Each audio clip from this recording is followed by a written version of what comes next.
প্রিয় শিক্ষার্থীরা, শুভেচ্ছা নিও। আশা করি তোমরা সকলেই ভালো আছো। থ্যাঙ্কস টু গড, আজ আবারও তোমাদের সামনে দ্বিতীয় ক্লাস নিয়ে আসতে পেরেছি।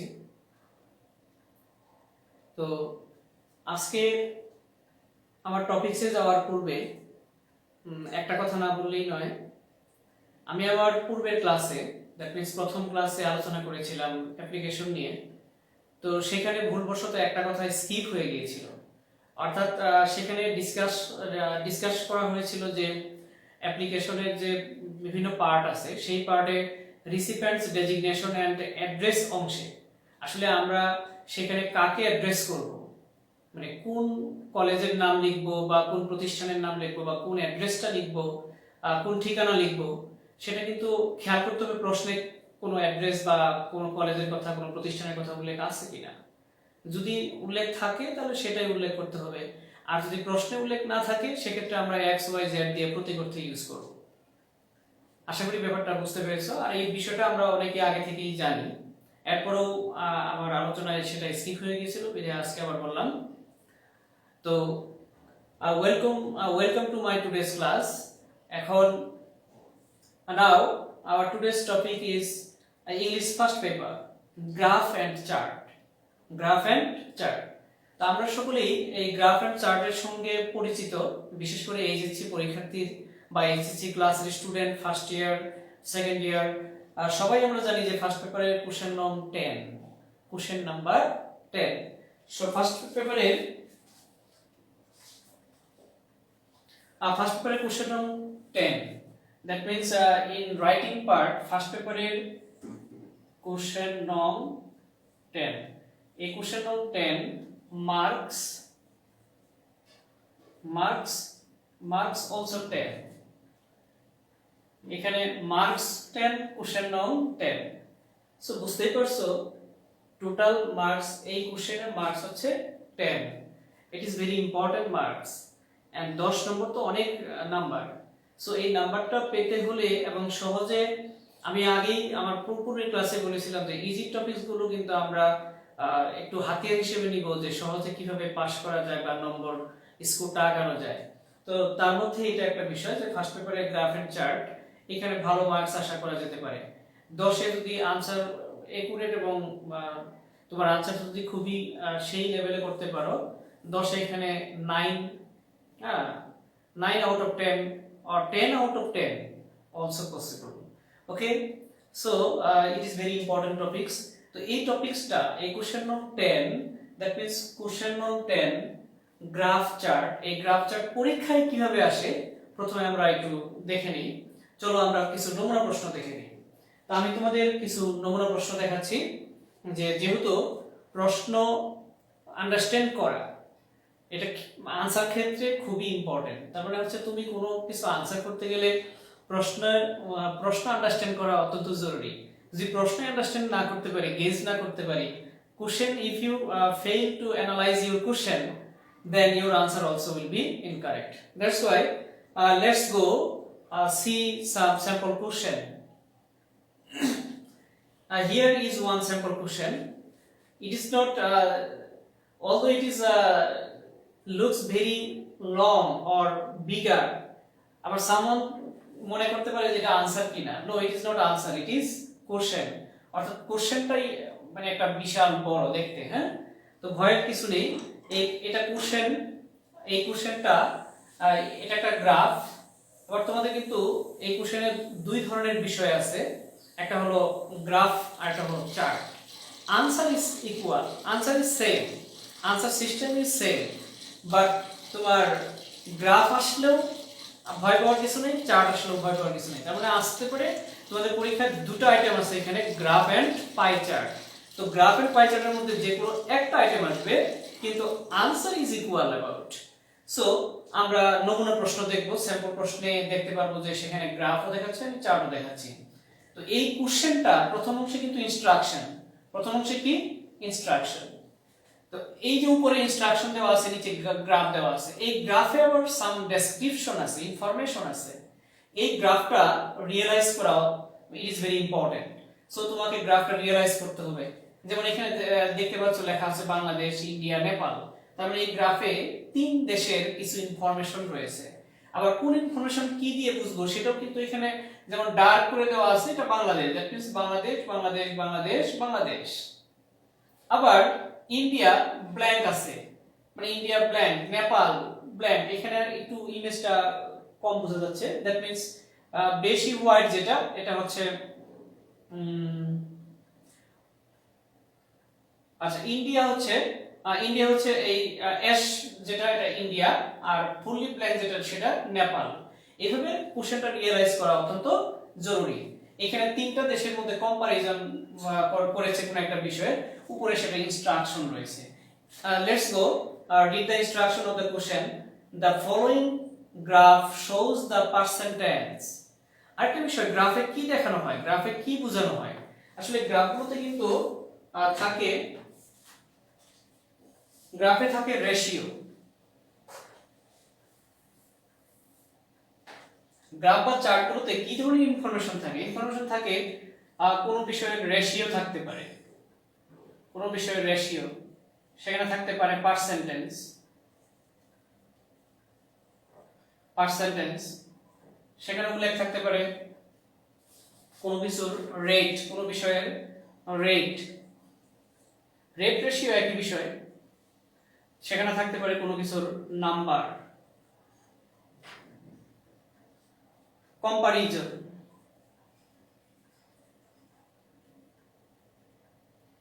এভাবে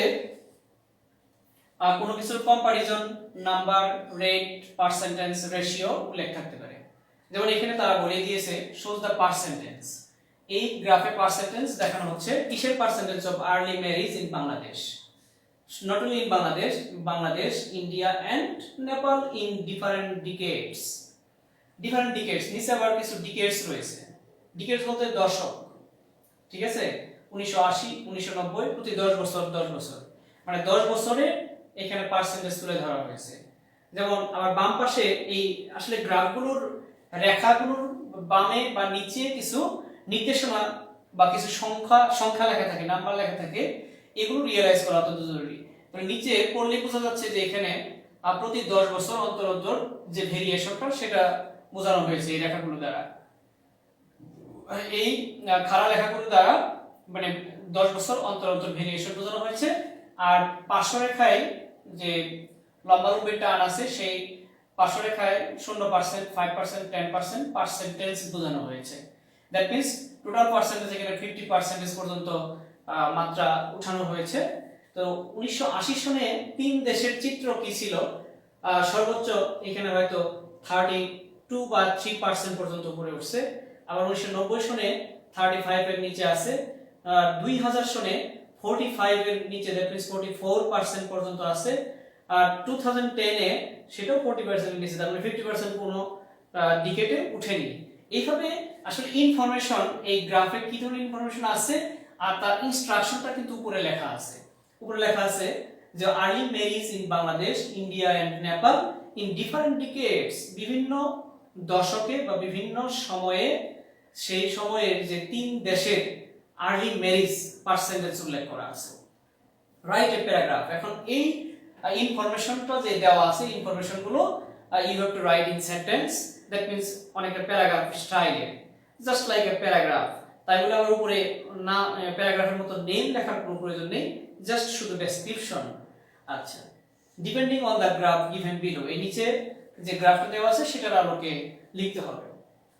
এনিওয়ে আমরা আরেকটা নমুনা প্রশ্ন দেখি। এটা একটা pie chart, it's not graph, এটা একটা পাই চার্ট। সো এখানে পাই চার্টে আমরা দেখতে পাচ্ছি কিছু পার্সেন্টেজ আছে, এখানে কিছু ইনফরমেশন আছে, সেই ইনফরমেশনটা কি রিলেটেড উপরে কিন্তু ইনস্ট্রাকশন দেওয়া আছে। So let us read the instruction above. The chart shows the amount of time. এই চার্টটা দেখাচ্ছে কি, টাইম দেখাচ্ছে, সময়ের পরিমাণ ইন পার্সেন্টেজ, তার মানে কত পার্সেন্ট সময় সে ইউজ করতেছে।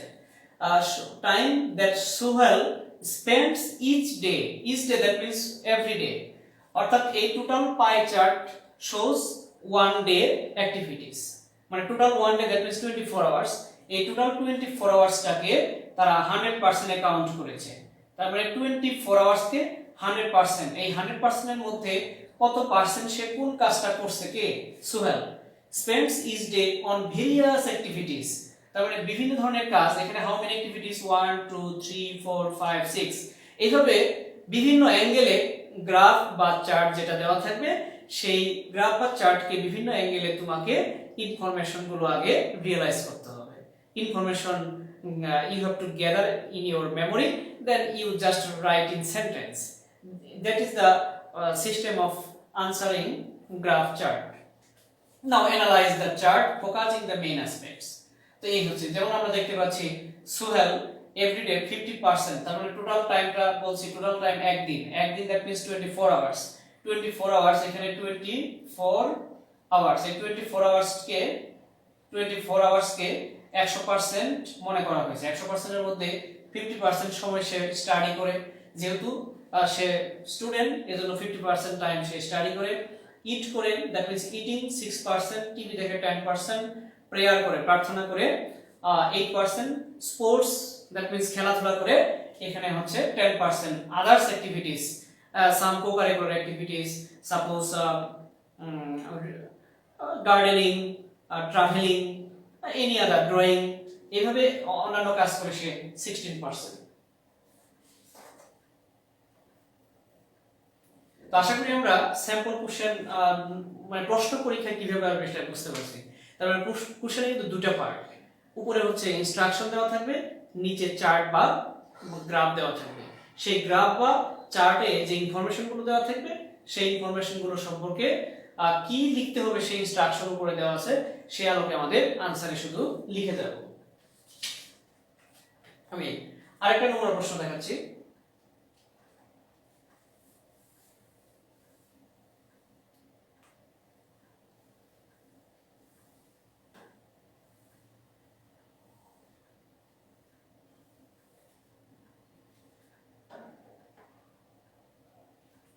Actually, that is very recent question. That's why I have to draw in my hand, because it is not required in any books you have, as it is very recent happening. That's why let us read the question. The graph below shows the date-wise COVID-19 case in Bangladesh.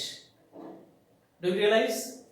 The graph, এই যে গ্রাফটা, shows the date-wise COVID-19, তারপরে হচ্ছে এখানে নিচে কিছু date লেখা আছে, দেখতে পাচ্ছ তোমরা ডেট। এই ডেট শুরু হয়েছে এখানে 16/4, দ্যাট মিন্স 16 এপ্রিল, আর শেষ হয়েছে 25/4, মানে 25 এপ্রিল। তাহলে 16 থেকে 25 এর মধ্যে টোটাল হচ্ছে 10 ডেজ। 1 2 3 4 5 6 7 8 9 10। এখানে 10 দিনের কোভিড-19 কেস, এজন্য বলা হয়েছে যে টপিকটা হচ্ছে ডেট ওয়াইজ কোভিড-19 কেস, ইন বাংলাদেশ। এটা কিন্তু নেপাল, ইন্ডিয়া বা ইউকে, ইউএসএ সে সমস্ত দেশেরটা নয়। It is only single in Bangladesh. তার মানে বাংলাদেশের যে রেখাচিত্র এখানে গ্রাফে তুলে ধরা হয়েছে, যে বাংলাদেশে কোভিড-19 কেস ডেট ওয়াইজ, তার মানে date by date, day to day, every day. এখানে everyday from 16 April to 25 April. এখানে 16 এপ্রিল থেকে 25 এপ্রিলের যে প্রতিদিনের কোভিড-19 কেস নাম্বার, সেই নাম্বারটা এই রেখাচিত্রে রয়েছে, এই গ্রাফে রয়েছে। সো সেটাই আমাদের এখানে ইনস্ট্রাকশন রয়েছে। Describe the graph in at least 80 words. You should highlight and summarize the information given in the graph. তারপর হচ্ছে এই গ্রাফে যে ইনফরমেশন রয়েছে সেই ইনফরমেশনগুলো আনসারে তুলে ধরবো আমরা। That is the system. আর আনসারটা বলছে at least 80 ওয়ার্ডস, তার মানে হচ্ছে কমপক্ষে 80 ওয়ার্ড। 80 ওয়ার্ড না লিখলে কিন্তু নম্বর কমে যাবে। আর 80 ওয়ার্ডের at least বলছে, নট মোর দ্যান বলে নেই। তার মানে হচ্ছে এখানে 80 ওয়ার্ড কমপক্ষে লিখতে হবে, আর বেশি হলেও সমস্যা নেই।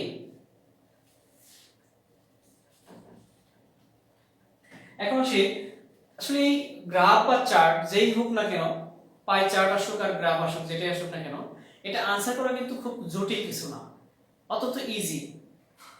এটা আনসার করা খুবই সহজ, ভয় পাওয়ার কিছু নেই। গ্রাফ বা চার্ট দেখে যদি অনেকেই করে কি ভয়ে জড়সড় হয়ে যায়, যে এটাতে কি ইনফরমেশন আছে, হায় আল্লাহ কিভাবে আনসার করব, অনেকে ভীত সন্ত্রস্ত হয়ে যায়। তো যাই হোক, এটা ভয় পাওয়ার কিছু নেই, এই গ্রাফ চার্ট আনসার লেখা একদম ইজি। তো তোমার ওন ল্যাঙ্গুয়েজ লিখতে হবে, দ্যাট মিন্স ওন সেন্টেন্স লিখতে হবে। এখানে just you have to realize the chart of graph. আমি আগেই বলেছি, বারবার একই কথা বলছি, যে কোশ্চেনটা রিয়েলাইজ করা, ওই ইনফরমেশনগুলো কি আছে সেই ইনফরমেশনগুলো শুধু লিখে দেওয়া। লিখতে হবে 80 ওয়ার্ড। 80 ওয়ার্ডের মধ্যে তোমরা যদি একটু বুদ্ধি খাটাও বা একটু কৌশলী হও, এই প্রশ্ন থেকে কিন্তু তুমি কমপক্ষে 10 ওয়ার্ডস লিখতে পারো। এই তুমি at the beginning of your answer, suppose তুমি আনসার শুরু করবা যে আনসার টু কোশ্চেন নং, আনসার টু কোশ্চেন নং 10 10 লিখে তুমি আনসার শুরু করবা যে দি গ্রাফ, এগুলো প্রশ্ন থেকে কিন্তু লেখা যাচ্ছে, দি গ্রাফ বিলো প্রশ্ন থেকে কিন্তু লেখা যাচ্ছে, ইজন্ট ইট? কোশ্চেন থেকেই লেখা যাচ্ছে যে দি গ্রাফ শোজ বা ডেসক্রাইবস দা, অন্ততপক্ষে এক লাইন আমরা ওই ফার্স্ট লাইনটা লিখলে ওখানে তো প্রায় 7 8 10 ওয়ার্ড পেয়ে যাচ্ছে আমরা কোশ্চেন থেকে। সো আনসার করা খুবই ইজি। আর আনসার করতে গেলে আগেই বলেছি এই গ্রাফটা ভালো করে রিয়ালাইজ করতে হবে, বুঝতে হবে। যেমন নিচে রেখাগুলোতে কি লেখা আছে, ডেট লেখা আছে, তারপরে বোঝা যাচ্ছে যে এত তারিখে উপরের সংখ্যা লেখা। আর এই যে পার্শ্ব রেখা, এই যে রেখাগুলির বাম পাশে যে কিছু নাম্বার লেখা আছে, 0 দ্যাট মিন্স 0 100 200 300 400 500 600 দ্যাট মিন্স, আর এখানে উপরে দেখানো হচ্ছে নাম্বার, তার মানে হচ্ছে এই বাম পাশে যে রেখার বাম পাশে যে নাম্বার সেগুলো হচ্ছে আক্রান্ত, মানে ইন কেস কোভিড-19 কেস, এটা সংখ্যাটা এখানে সর্বোচ্চ সংখ্যা ধরা হয়েছে 600, তার মানে হচ্ছে 600 এর উপরে উঠে নাই। আর এখানে আমরা দেখতে পাচ্ছি হাইয়েস্ট দেখতে পাচ্ছি 503, এগুলোই হচ্ছে হাইলাইট করতে হবে। এখানে কিন্তু বলা হয়েছে you should highlight and summarize the information given in the graph। এই গ্রাফে আমরা আনসার করতে গেলে কিছু টেকনিক, জাস্ট একটু টেকনিক হলো কি, এট ফার্স্ট তুমি ডেট ওয়াইজ যে এত তারিখে এত কেস, এত তারিখে এত কেস, আবার একটু ভেরিয়েশন আনার জন্য আমরা বলতে পারি যে যেমন 16 তারিখে 292, 17 তারিখে 266, তারপরে আবার দেখতেছি যে 18 এবং 19 দুই দিনই বেড়ে গেল, তখন সেক্ষেত্রে আমরা বলতে পারি যে but on 18 and 19 April the case number grows upper or grows higher, মানে higher হচ্ছে gradually, ধীরে ধীরে, কিন্তু 306 312, it is not swiftly, it is gradually, but see on 20 April 20 এপ্রিলে কি হয়েছে, লাভ দিয়ে উঠে গেছে 492, তার মানে সেখানে সুইফটলি হয়ে গেল। তো সেটা আমরা একটু হাইলাইট করতে পারি যে but on 20 April the case number grows swiftly, that means 492। আবার এইভাবে আমরা দেখব সর্বোচ্চ কোনটা আছে, 503, কত তারিখে, 24 তারিখে 503 নাম্বার, কেস নাম্বার 503। তো আমরা এইভাবে ভেরিয়েশন in our answer যে we can write sentence that the lowest number is 17 তারিখে 266 and the highest number or higher COVID-19 case on 24 April, that means 503। এইভাবে আমাদের ইনফরমেশন গুলো তুলে ধরা।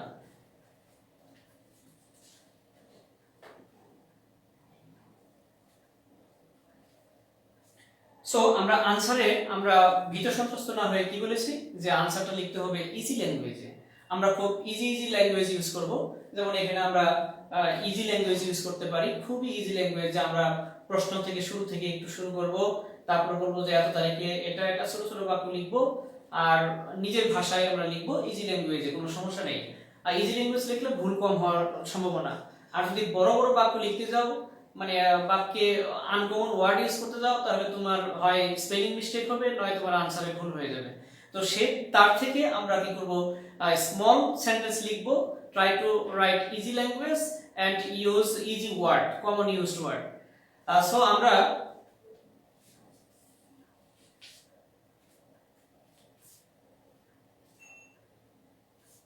আসো আমরা এটা যদি আনসার লিখতে যাই, মানে এই কোভিড-19 ডেট ওয়াইজ কোভিড-19 কেস ইন বাংলাদেশ, এই গ্রাফের যদি আনসার লিখি, তাহলে ইজি ওয়েতে বা খুব ইজি ল্যাঙ্গুয়েজে কিভাবে আনসারটা লেখা যায়, আমি সেটা একটু আমরা লিখছি আনসার। দেখো,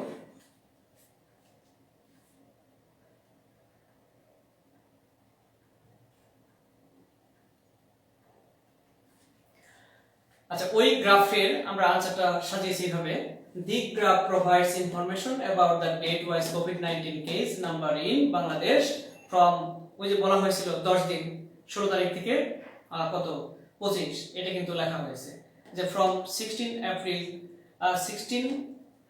April 2020 to 25 April 2020। সেকেন্ড সেন্টেন্সে লিখলাম যে on 16 April, মানে 16 এপ্রিলে the number of case in 292, then on 7 April the number was 266। we see আমরা দেখি on 18 and 19 April the case number was increased gradually। আবার বলা হলো যে 17 এবং 18 তারিখে ইনক্রিজ হয়েছে, কেস নাম্বার ইনক্রিজ হয়েছে গ্রাজুয়ালি, ধীরে ধীরে ইনক্রিজ হয়েছে। আমরা যদি আবার গ্রাফে যাই দেখতে পারবো যে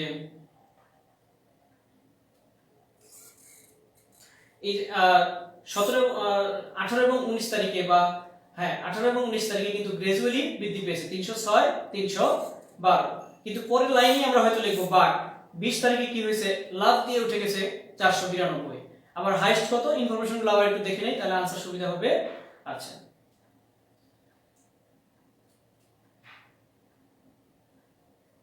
তাহলে বাট অন 20 তারিখে, 20 তারিখে the case number grew swiftly to 492, মানে খুব দ্রুত বেড়ে গেল কত 492। Then again the case number came down, আবার ওই 20 তারিখের পরে 21 এবং 22 তারিখে আবার কমে আসলো, 492 থেকে হলো 434 এবং 390। Again the case number grows higher on 23 and 24 April, আবার 23 তারিখ এবং 24 তারিখে আবারও বেড়ে যায় সংখ্যাটা।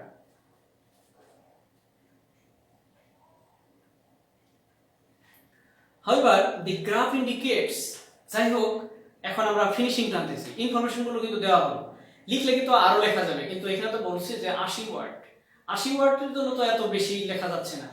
আর যাই হোক এখানে আমরা ফিনিশিং টানতেছি, আর ফিনিশিং এ বলা হলো the graph indicates that the highest case was, দেখো ভেরি ইজি, এগুলো কিছু কমন কথা, সব ক্ষেত্রে প্রায় এই কথাগুলো আসবে যে the graph indicates, এটা যে কোনো গ্রাফের ক্ষেত্রে এই কথাটা আসবে ফিনিশিং এর সময়। The graph indicates that the highest case was 503 on 25 April and the lowest case was 266 on 17 April 17 April। আচ্ছা, এই কথাটা আমরা যে কোনো গ্রাফ চার্টের ক্ষেত্রে রেশিও কি হোক প্রায় কিন্তু আসবে, একটু বুদ্ধি খাটালে দেখবে হয়ে যাবে। if we observe, এই যে এই কথাটাও মানে প্রায় সকল ক্ষেত্রে আনসারে আমরা এই কথা দিতে পারি যে if we observe the graph very carefully we see the, আমরা দেখতে পাই, কি দেখতে পাই, এখানে বলা হয়েছে যে যেহেতু কোভিড-19 কেস উঠানামা, এই উঠতেছে বাড়তেছে, সাধারণত রেশিওগুলো এমনই হয় প্রায় সব ক্ষেত্রেই আনসারের এই লাইনগুলো ফিনিশিং এ প্রায় সব গ্রাফ চার্টের ক্ষেত্রে একই কথাই আসে, কারণ গ্রাফ চার্টে তো উত্থান পতন থাকেই, এখানে তো রেশিও হোক নাম্বার হোক যাই হোক এটা কিন্তু আপ এন্ড ডাউন হয়, ইকুয়াল হয় না, একটু কম বেশি হয়, এজন্য কথাটা প্রায় আসবে, তোমরা তো দেখবে আনসারে যদি কম বেশি হয় তাহলে এই কথা আমরা লিখতে পারি যে উই সি দা ফ্লাকচুয়েশন মানে হচ্ছে উত্থান পতন মানে ওঠানামা, ফ্লাকচুয়েশন অফ কোভিড-19 case in Bangladesh. In fact প্রকৃতপক্ষে this case situation is very dangerous for us, এটা একটা ফিনিশিং বলে শেষ করে দেওয়া। তো এইভাবে আনসারগুলো লিখতে হবে।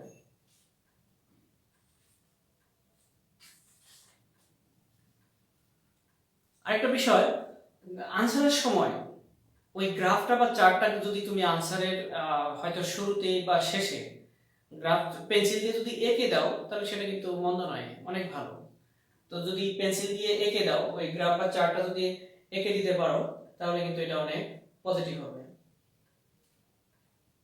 মানে এইটুকু আর কি, এইটুকু লেখার প্রয়োজন নেই, মানে আমরা কিন্তু যদি আঁকি তাহলে এইটুকু আমরা লিখবো না, এটা তো প্রশ্ন, শুধু এই গ্রাফ বা চার্টটা যদি আমরা এঁকে দিই আনসারের মধ্যে তাহলে সেটা কিন্তু মন্দ নয়, এটা অনেক ভালো হবে, এটা খারাপ হবে না। মানে বোর্ডের খাতা দেখার সময় দেখেছি যে অনেক স্টুডেন্টরা, অনেক মেরিটোরিয়াস স্টুডেন্টরা সেটা এঁকে দিয়েছে এবং তারা হাইয়েস্ট স্কোর পেয়েছে এবং ভালো লেগেছে বিষয়টা। আর ওটা আঁকলে হলো কি খাতা দেখতেও যিনি দেখবেন তিনিও স্বাচ্ছন্দ্য বোধ করবেন, আর তোমরা আনসার করার সময় দেখবে যে ইনফরমেশনগুলোর জন্য বারবার অন্যদিকে দেখতে হচ্ছে না, ওই ইনফরমেশনের জন্য ইজিলি ওই পেজে হয়ে যাচ্ছে, এবং ওই গ্রাফ এঁকে দিলে, ওই গ্রাফ বা চার্টটা এঁকে দিলে তার জন্য 1 নম্বর মনে হয় বেড়ে যায় ইজিলি। তো আশা করি গ্রাফ চার্ট কিভাবে আনসার করতে হবে এবং পরীক্ষায় কিভাবে আসবে সেটা ভালোভাবে তোমরা বুঝতে পেরেছো। আজকে আর আলোচনা দীর্ঘায়িত না করে এখানেই থামছি। সবাই সুস্থ থাকো, আমার জন্য দোয়া করো। আল্লাহ হাফেজ।